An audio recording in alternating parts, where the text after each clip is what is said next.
Tuhan bersamamu. Inilah Injil suci menurut Lukas.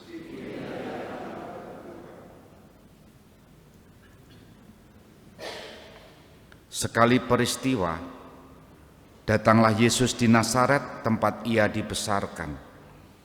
Seperti biasa, pada hari Sabat ia masuk ke rumah ibadat. Yesus berdiri hendak membacakan kitab suci. Maka diberikan kepadanya kitab Nabi Yesaya. Yesus membuka kitab itu dan menemukan ayat-ayat berikut.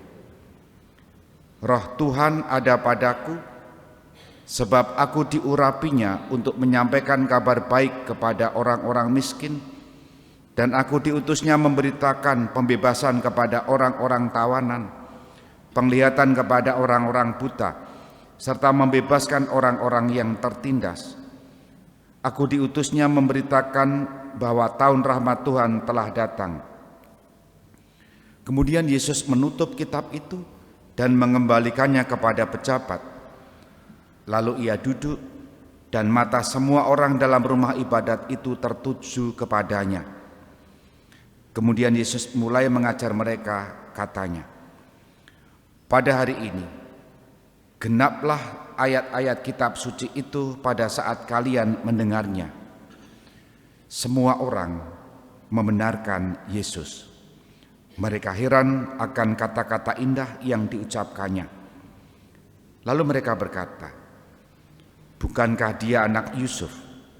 Yesus berkata, "Tentu kalian akan mengatakan pepatah ini kepadaku, 'Hai tabib, sembuhkanlah dirimu sendiri, perbuatlah di sini, di tempat asalmu ini, segala yang kami dengar telah terjadi di Kapernaum.'" Yesus berkata lagi, "Aku berkata kepadamu, sungguh tiada nabi yang dihargai di tempat asalnya.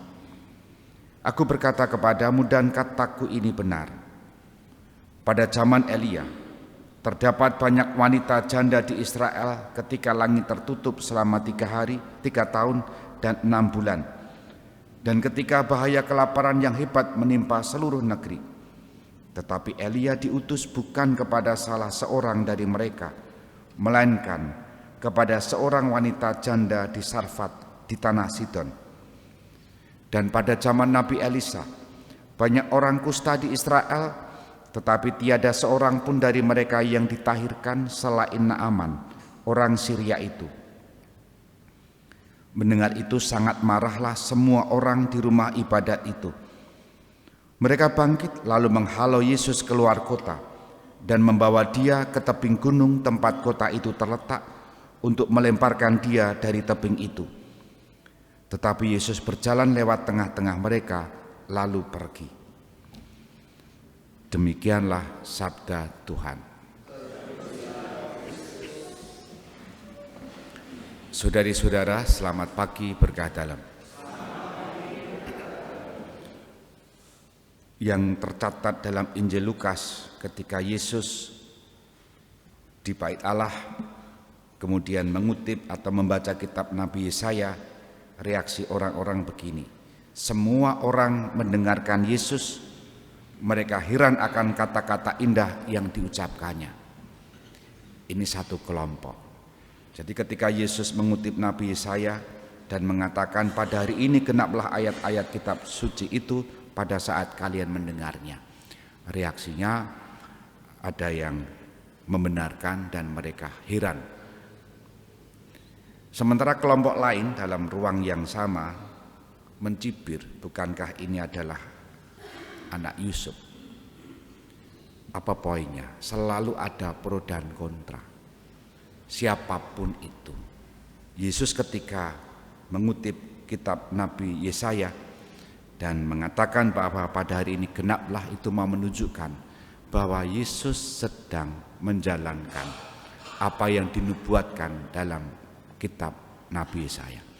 Artinya kehadiran Yesus untuk membebaskan orang-orang miskin, menyapa mereka, membawa keselamatan, itu terwujud pada saat itu. Namun demikian, orang-orang pun tidak serta-merta semua menerima. Nabi memang tidak semua, nabi memang tidak dapat diterima di tempat asalnya. Tetapi itu tidak berarti bahwa pewartaan, kesaksian lalu tidak boleh untuk dilaksanakan.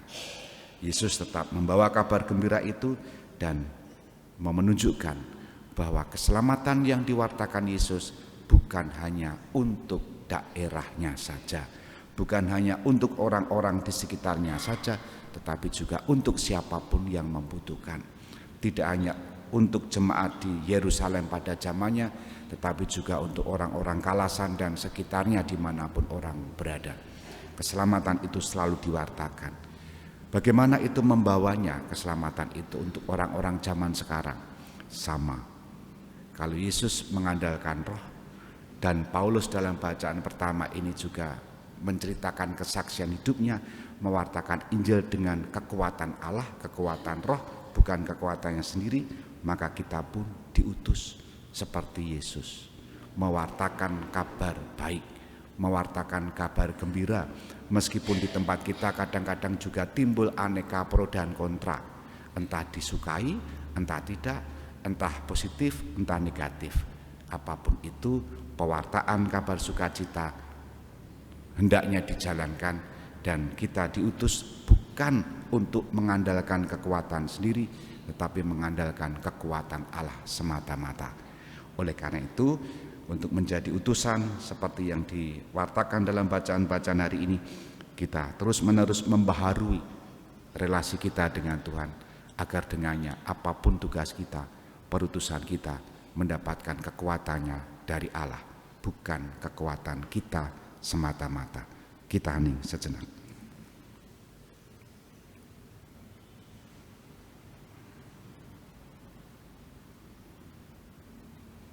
Dimuliakanlah Yesus yang dulu hidup, sekarang dan selama-lamanya. Amin.